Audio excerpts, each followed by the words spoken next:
ये जीवन का सौभाग्य मानना चाहिए, क्योंकि आदमी इतना व्यस्त हो गया किस काम में, गृहस्थी के काम में, कि इधर आने में उसको संकोच होने लग गया। आदत छूट गई यानी पहले आदत बनाए रखते थे लोग, और जब सत्संग मिलता था तब सत्संग जल जब कोई पावे, मई राई सब कट जावे। गृह शास्त्र में जान अनजान में बहुत से पाप बन जाते हैं, कैसे क्षमा होता है? आने जाने से, कर्मों के कटने से होता है। देखो प्रेमी, आप खेत में काम करते हो, खेत की जुताई बुराई करते हो, जमीन के अंदर जो कीड़े होते हैं आपके न चाहते हुए भी वो मर जाते हैं, जीव हत्या एक तरह से हो जाती है। आप खली डाल देते हो, राख डाल देते हो, कीड़ों के ऊपर पड़ता है तो उससे उनकी जान चली जाती है। बच्चियों लिपाई करती हो, उस लिपाई में भी कीड़े जिनको नहीं देख पाती हो दब जाते हैं। लकड़ियों में भी कीड़े होते हैं, वो अपनी जगह बना लेते हैं रहने के लिए। अब लकड़ी आपने जला दिया, देखा नहीं और जल गया वो कीड़ा उसी में, तो उसका भी पाप लगता है। लेकिन ये जो अनजान में पाप होते हैं ये क्षमा होते हैं। कैसे क्षमा होते हैं? जैसे लोग 15वें दिन महीने में एक बार जाते थे। कहाँ जाते थे? संतों के पास, आश्रमों पर जाते थे। तीर्थ स्थान बना दिया महात्माओं ने कि यहाँ आने लग जाएं, नदियों में स्नान करने के लिए आने लग जाएं। तो ये जो अच्छे भाव से, अच्छे यानी समझो विचार से लोग जाते थे, उससे ये सब क्षमा होता था।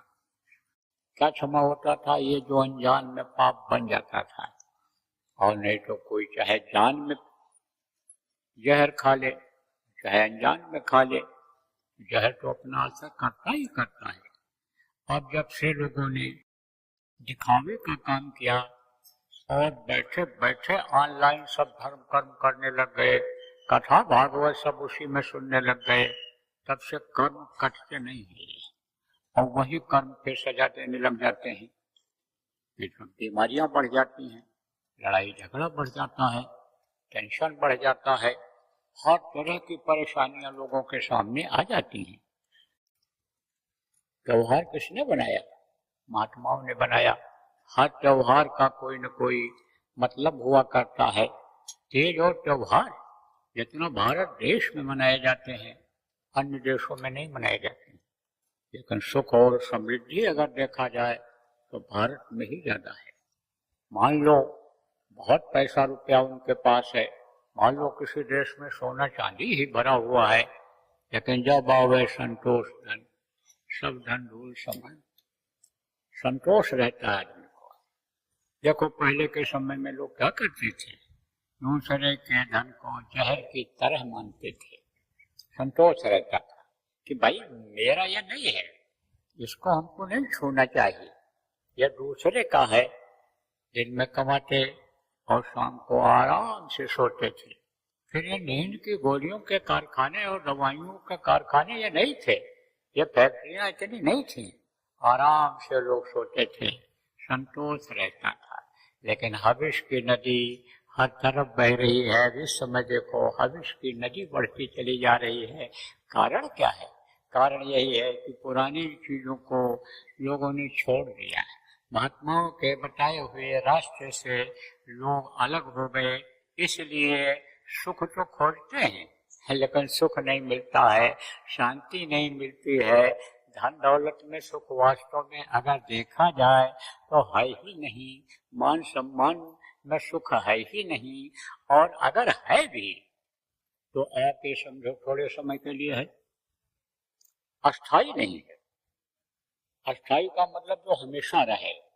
जैसे मान लो चुनाव में कोई जीत गया, कितनी खुशी हुई, लेकिन जीतने वाला ही हारता है, बाद में जब हार गए, उतर गए, हारे भी नहीं, उतर गए, क्योंकि ये हो गया कि जैसे नौकरी मिल गई, खुश हो गए, लेकिन नौकरी में 60 साल के बाद तो रिटायर होना ही होना है, तो तकलीफ हुई कि नहीं हुई।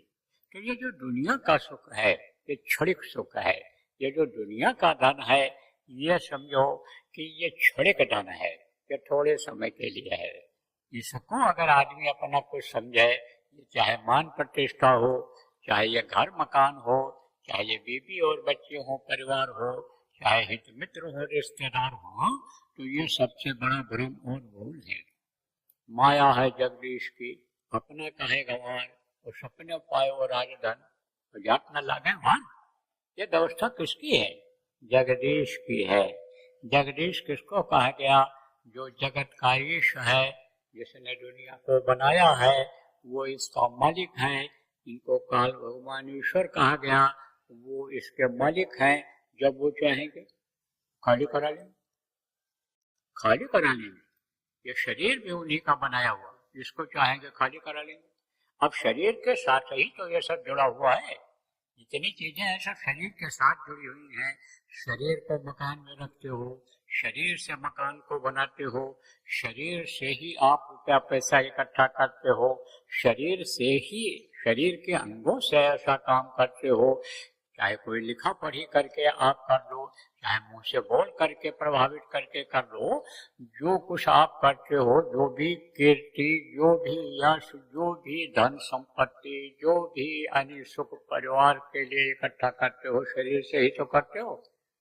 तो शरीर के साथ ही सब जुड़ा हुआ है, और ये शरीर भी उसका उसी का है, आपके बस का नहीं है, किसी के बस का नहीं है। अगर वश का होता तो बड़े बड़े राजा महाराजा हुए, ऋषि महर्षि हुए, तो इस शरीर को उनको छोड़ना पड़ता? नहीं छोड़ना पड़ता। पैसे से मौत रोकी नहीं जा सकती है, मान प्रतिष्ठा पद से रोकी नहीं जा सकती है। मौत तो भैया आनी ही आनी है। मौत को कौन लाता है? वही जिनको जगदीश कहा गया है, जो सबका मालिक है, वही जिसने बनाया वही बिगाड़ देता है। चेहरा बिगड़ जाता है। 2 घंटा नहीं रखने नहीं देते हैं। जब प्राण निकल जाता है, जीवात्मा खिंच जाती है, तब घर में लोग नहीं रखने देते हैं मुर्दा को, कहते ले जाओ नहीं तो मिट्टी खराब हो जाए। किसी को मिट्टी कहने लगते हैं। कितने आदमी बैठे हो, अभी कोई किसी को कहे तुम्हारा मिट्टी है, कहोगे नालायक कहेंगे, मिट्टी कह रहा है, ये मिट्टी है, ये हमारा हीरा जैसी काया है। लेकिन चाहे राजा का शरीर हो, महाराजा का हो, सेठ साहूकार का हो, बड़े आदमी का, प्रधानमंत्री, राष्ट्रपति जिनको कहते हो उनका हो, लेकिन सबके शरीर को जीवात्मा के निकलने के बाद लोग मिट्टी ही कहते हैं। तो इसका कोई भरोसा है, कोई ठिकाना? कुछ नहीं। तो ऐसा काम क्यों न किया जाए कि शरीर के रहते रहते वो सुख मिल जाए, वो धन मिल जाए जो कभी खत्म ही न हो। अब आपके समझ में आने लगा होगा, भाई वो धन मिल जाए जो कभी खत्म ही न हो, और हम अमर हो जाएं, मरे ही नहीं। मरने की पीड़ा क्यों बर्दाश्त करें? हम पैदा होने के समय पर जो तकलीफ होती है, चाहे आदमी के बच्चे को हो, चाहे आप समझो जानवरों के बच्चे को हो, सबको जन्म लेते समय तकलीफ होती है। मरते समय भी पशु पक्षियों के बच्चों को भी, कीड़े मकोड़ों के बच्चों को भी, लोगों उनके अन्य समझो की कुनबे को भी तकलीफ झेलनी पड़ती है। तो हम तकलीफ क्यों झेलें? लेकिन सवाल यह है कि जब कोई रास्ता बताने वाला मिले, बंधन से मुक्ति दिलाने वाला मिले, तब तो आप मुक्ति आपकी हो सकती है। तो सत्संग में, रक्षाबंधन के इस कार्यक्रम में आपको बताया गया था कि भाई शरीर बंधा हुआ है, किसने? 5 तत्वों में, जल, पृथ्वी, अग्नि, वायु और आकाश। इससे अन्य समझो कि ये शरीर अन्य मजबूर है। कैसे मजबूर हो? हवा लेने के लिए मजबूर हो। अभी हवा आपको न मिले तो दम घुट जाएगा। धरती पर चलने के लिए आप मजबूर हो। पानी के जहाज पर काम करते हैं लोग, 6 महीना वहां रहते हैं, नौकरी करते हैं, 6 महीने की छुट्टी दी जाती है, कि जाओ अब खुले आसमान में धरती के ऊपर तुम चलो, कि जिससे पृथ्वी तत्व की तुम्हारे अंदर कमी ना होने पावे। तो वो भी जमीन पर चलना भी जरूरी है। डॉक्टर लोग भी कहते हैं टहलो जमीन पर चलो, हवा भी जरूरी है, आग पानी यह भी सब जरूरी है। तो ये क्या है? ये बंधन ही तो है। अब ये सब करना जरूरी है। तो ये 5 तत्वों में ये शरीर बना हुआ। आप ये समझो प्रेमियों कि इसी शरीर के सुख के लिए ही शादी ब्याह करते हो, रुपया पैसा इकट्ठा करते हो, घर मकान बनाते हो। आप ये देखो उसकी भी देख रेख करना जरूरी है। रुपया पैसा अगर मालूम हो जाए कि इनके पास से तो गला दबा के लोग ले जाएंगे, चाकू मार करके ले जाएंगे, छीन झपट के ले जाएंगे, नहीं अगर वो इसे ले जाएंगे, ये अपराध नहीं करना चाहते हैं, तो प्रेम से बैठ करके दिल में जगह बना करके और ले करके चले जाएंगे। इसलिए उसको भी आप संभाल करके रखते हो, रुपया पैसा को भी छिपा करके रखते हो। तो ये क्या है?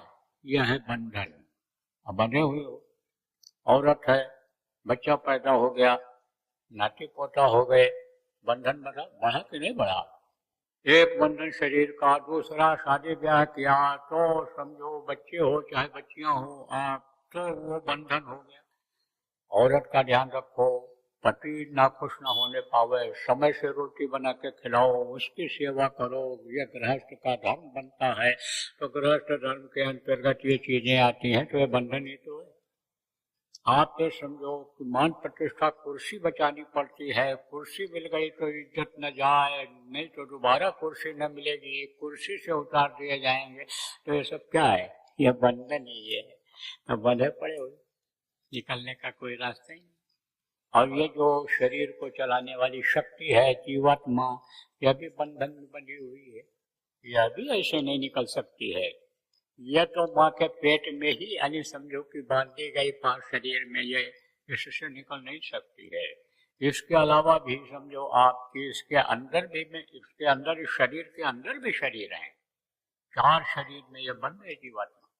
ये स्थूल शरीर है, उसके बाद लिंग शरीर है, जिस शरीर में देवी और देवता होते हैं, या आपका पिंड लोक है, और वो जिसमें रहते हैं जिसको स्वर्ग कहते हैं वो अंडलोक कहलाता है, और उसके ऊपर वैकुंठ लोक है जिसमें इन देवताओं के मालिक समझ लो कि उत्पत्तिकर्ता जिनको कहते हैं, पिता कह सकते हो आप समझो कि सृजनहार, यानी जो इनकी देख रेख करते हैं, इनकी व्यवस्था बना रखे हैं, वो यानी समझो होते हैं, वो वैकुंठ में होते हैं। और उसके ऊपर में भी आप समझो शरीर है। कौन सा शरीर? सूक्ष्म शरीर। और फिर उसके बाद कारण शरीर। 4 शरीर में ये जीवात्मा बंध है। अभी तो कहा ना, बंधे तुम गाढ़े बंधना है। इतना बंध गए हो कि निकल नहीं सकते हो। जैसे किसी को बनियान पहनाया जाए तो एक बंधन में बंधा, बनियान खाली पहने रहो, निकाल करके फेंक दो। शर्ट पहना दिया गया तो शर्ट की भी बटन खोलनी पड़ेगी, तब नंगे हो पाओगे। उसके ऊपर स्वेटर पहना दिया गया तो स्वेटर वाला भी हो गया, स्वेटर उतरेगा तब शर्ट और बनियान उतरेगी। और कोट पहना दिया गया, 4 बंधन में बने नहीं बने। अरे बनियान हो निकाल के फेंक दो, अब कोट और स्वेटर और उसमें आपको पहना दिया गया, वो पहना दिया गया, तो समझो कि सब ये जब उतरेगा तब तो नंगे हो गए। अब कहीं कहीं का ये नियम होता है, इस धरती पर भी है, कि उस मंदिर में या उस जगह पर या पूजा पाठ अनुष्ठान में नियम लोगों ने बना दिया कि कपड़ा उतार करके ही इसमें बैठेंगे, किसमें? पूजा पाठ में, तभी फल मिलेगा। ऐसे ही ये जब जीवात्मा ये सारे बंधन से मुक्त होगी तब ये ऊपर जा पाएगी, तब ये समझो स्नान करेगी। कहीं कहीं का ऐसा है कि कपड़ा उतार दो सब, और फिर उसके बाद जाओ स्नान करो, और स्नान करके तब फिर जाओ। आप ये समझो कि दूसरा कपड़ा पहनो और फिर वहां जाओ मंदिर में दर्शन करो। जैसे आप लोग अगर कोई कुछ लोग गए हो घूमने के हिसाब से जाते हो, कहाँ जाते हो? आपके समझो रामेश्वरम। रामेश्वरम में क्या है?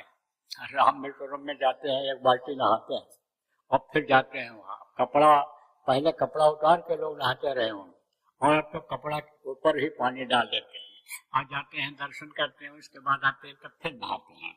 तो अब आप ये समझो जहाँ का जैसा नियम बन गया, तो इसी हिसाब से ये वहाँ का सिस्टम है कि ये जब जीवात्मा एकदम से नंगी हो जाए अब फिर मानसरोवर में स्नान करेगी, तब ये उधर के लायक हो जाने में पाएगी, उधर के लायक बनेगी सतलोक सत्य, जहाँ से ये जीवात्मा आई है। आपको और समझा दें, कुछ मंदिर ऐसे होते हैं जिनके चारों तरफ ऐसे पानी बहता रहता है। अब कोई भी मंदिर में जाए तो पानी में से ही उसको जाना पड़ता है कि जिससे उसका पैर धुल जाए। पहले पैर धो करके जाने को था, लेकिन एक एक आदमी को कहाँ से बताएंगे, तो वो ऐसा बना दिए कि पानी के अंदर से ही जाना पड़ेगा। ऐसे ही ये जीवात्मा जब एकदम नंगी होगी तब ये जब है, और नहीं तो ये लौट लौट 84 आया, लौट लौट करके 84 में आना पड़ेगा। यही कारण है कि कितने करोड़ वर्ष बीत गए अपने घर से आए हुए। कौन सा घर? ये मिट्टी और पत्थर का घर, जिसको बाप दादा कहते कहते चले गए ये घर मेरा, ये घर मेरा, ये घर मेरा। ये घर नहीं, अपना घर जहाँ है उसको कोई छीन नहीं सकता है, और अपने घर जब पहुंच गए तब फिर वहां से अलग होते ही नहीं है। इस घर से तो जब चाहे तब निकाल दें। कौन निकाल दे? अरे जिसके देश में रहते हो निकाल दे। मोटी बात आप ये समझो, काल को आपने देखा नहीं, काल जिसका देश है उसको आपने देखा नहीं, लेकिन भारत देश के लोग जो जिम्मेदार हैं और इस जमीन के जो मालिक हैं उनको तो आप देखे ही होंगे, उनको तो देखे होंगे। आप ये समझो कि जो इसके मालिक हैं, किसके मालिक हैं? रखवाले कह लो, मालिक कह लो, आइन संभाल करने वाले कह लो। इस धरती के, भारत देश की धरती के जो रखवाले हैं, देख रेख करने वाले हैं, मालिक हैं, वो जब चाहे तब खाली करा ले। भारत सरकार जब चाहे तब आपकी कोठी खाली करा दे, जब चाहे उसको गिरवा दे, मुआवजा दे न दे, ऐसा नियम बना हुआ है। यह धरती जो आप जोतते हो, बुआई करते हो, कहते हो मेरा खेत, मेरी जमीन, मेरी जमीन, एक एक हाथ के लिए झगड़ा करते हो, जमीन के लिए जान तक दे देते हो, गाय बैल भी बेच देते हो मुकदमेबाजी में, औरत का जेवर भी बिक जाता है मुकदमेबाजी में। ये जमीन आपकी है? अरे जब चाहे सरकार तब खाली करा दे, या कि नहीं है।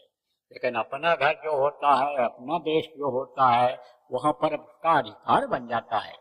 दूसरे देश से देखो भाग भाग करके लोग आ रहे हैं, निकाल दिए जा रहे हैं, तंगी हो रही है, बाहर निकलो, बाहर जाओ, तमाम तरह की परेशानियां। लेकिन भारत देश में अपना अधिकार बनता है, अपना वतन, अपना घर लौट करके यहीं आते हैं।